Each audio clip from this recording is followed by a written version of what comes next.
students, once again back with you over a YouTube session. For these many days we had been interacting through the Zoom app, and now I think it's time for us to switch over to a YouTube session, because you might be kind of feeling comfortable with the YouTube session, and whenever you want to kind of go through whatever has been taught, you can check it out. So we will continue from where we left from the lesson, the lesson that is a beautiful mind. And you know, the word beautiful mind refers to none other than Albert Einstein. But it has a lot of meaning. We will discuss that towards the end of the class. Why do we call him as a man with a beautiful mind? What does beautiful mind mean? We will discuss that during the later part of the class. But first, let me kind of bring to your attention one important point, that is, Einstein was interested in world politics. So what do I mean by world politics?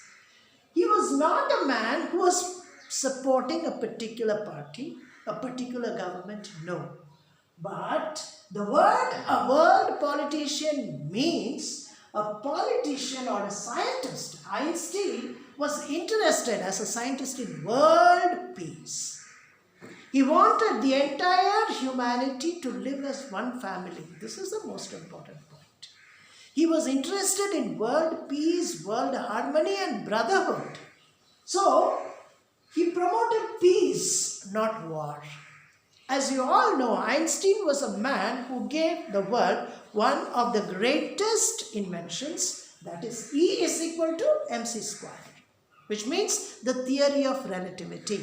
And because of the theory of relativity, he was awarded the Nobel Prize. That was one of the greatest discoveries, you can say, of the 20th century, of his times, because no scientist has ever ventured into such a field, the field of energy. And this theory of relativity formed the basis of atom bomb. Now you see, Einstein understood soon after discovering the secret of energy, that is E is equal to mc square, he thought this particular theory of relativity can be used in a destructive and a dangerous manner. He knew that very well. Therefore, keeping the dangers of the mind, he promoted world peace. The Americans at that time were trying to attack Japan. It was the time for the Second World War. And you know, Einstein had to migrate. He had to migrate to the United States of America. Why? Because he was a Jew, an ethnic Jew. And Hitler's army, the Nazis, they were trying to persecute Jews, torture them, deport them, send them to concentration camps, murder them. Okay, so he understood the dangers that was awaiting him, because he himself was a Jew. His family had a Jewish history. So he said, no, it is not safe for me to live in Germany anymore. I have to move towards the United States of America. So he went there. But the Americans were so dominant at that time that they wanted to attack Japan, because Japan was considered to be their enemy. And Japan had attacked the Pearl Harbor, which was one of the most important harbors for the Americans. So the Americans wanted to take revenge, and they decided to produce an atomic bomb. And we know what happened. 2 atom bombs, Fat Man and Little Boy, were dropped on the cities of Hiroshima and Nagasaki. And we know the kind of destruction and the effects that they caused. So, understanding this danger well in advance, Einstein knew that something destructive is going to happen. Therefore, you know what he said? He told the Americans not to use the theory of relativity for any destructive purpose. He gave a very clear definition of the atomic bomb. You know what he said? A bomb of this size would blow a harbor apart. What is the meaning of blowing a harbor apart? It would break the harbor into different pieces or into shambles. It would destroy the entire world. He knew of the danger. And he warned the Americans not to kind of involve themselves in such a dangerous activity as producing an atom bomb. But the Americans did not understand. Americans were bent on destroying the Japanese, and therefore, without paying any attention to his advice, they devised or they manufactured or they made this atom bomb, and you know what happened afterwards. So Einstein was totally against science or the theory of relativity being used for a destructive cause. He was totally against that. And he warned the Americans, but the Americans did not understand or they did not take that warning seriously. And now, yes, this exactly is the point. Science is a good servant, but a bad master. Keep this in mind. Science is a good servant, but a bad master. If you keep science under your control, it remains as a good servant. But if you allow science to dominate you, then it will destroy you. So that exactly was the belief system of Einstein. And you know, Einstein wanted a world government. This is another important point in that lesson. You need to pay attention to this.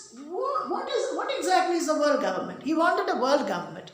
A world government would be a form of government where the representatives of different countries, would work together for world peace. That was his aim. So his aim or intention of setting up a world form of government was nothing but to work for world peace, world harmony, and the brotherhood. So he was for that, but the Americans did not again listen or pay attention to what he said.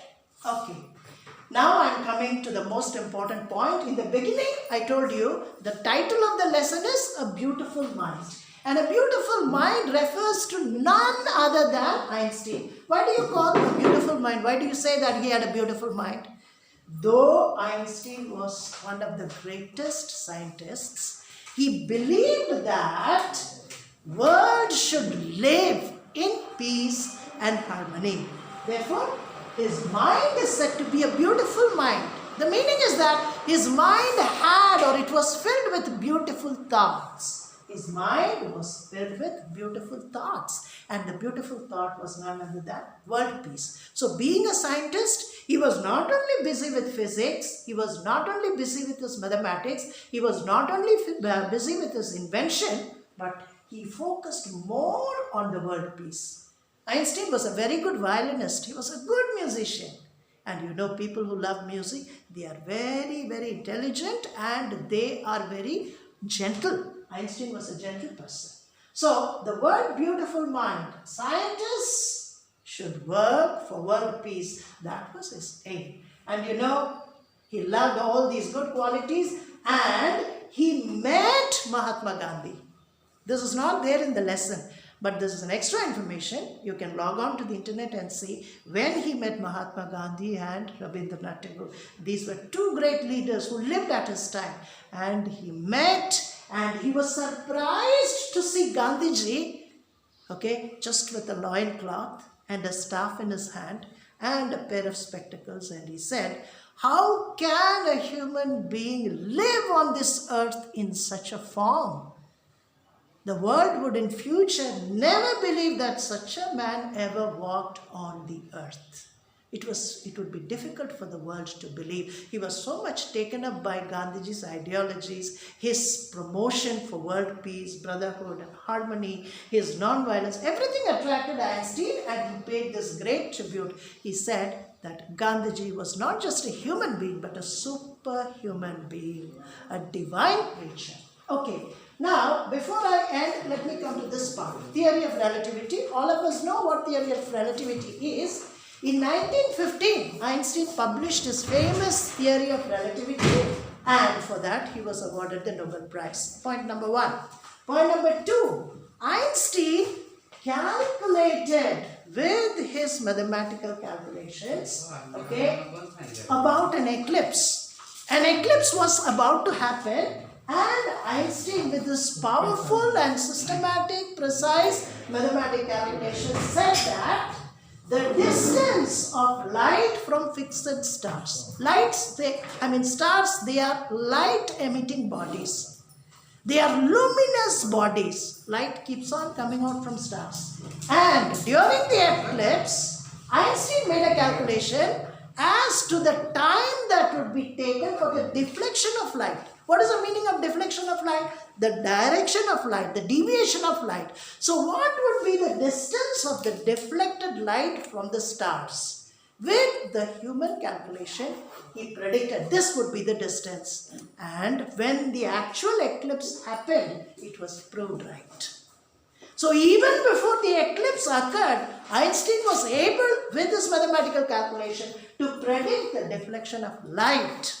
And therefore, the world considered that as a great revolution. It was a revolution in the world of science. And that is why we call him as a man with a beautiful mind. So beautiful mind does not mean intelligence. Beautiful mind also means that he was a man who was working for world peace, world brotherhood, and world harmony.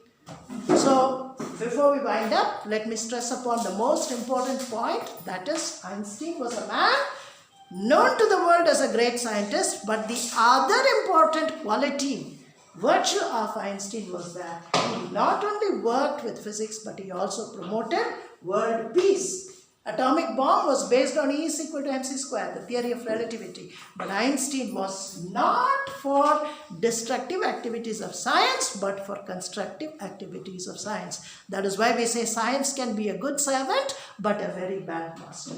So this lesson has a touch of science. As students of science, you must always remember, even in future, you might become great scientists in your in your respective field.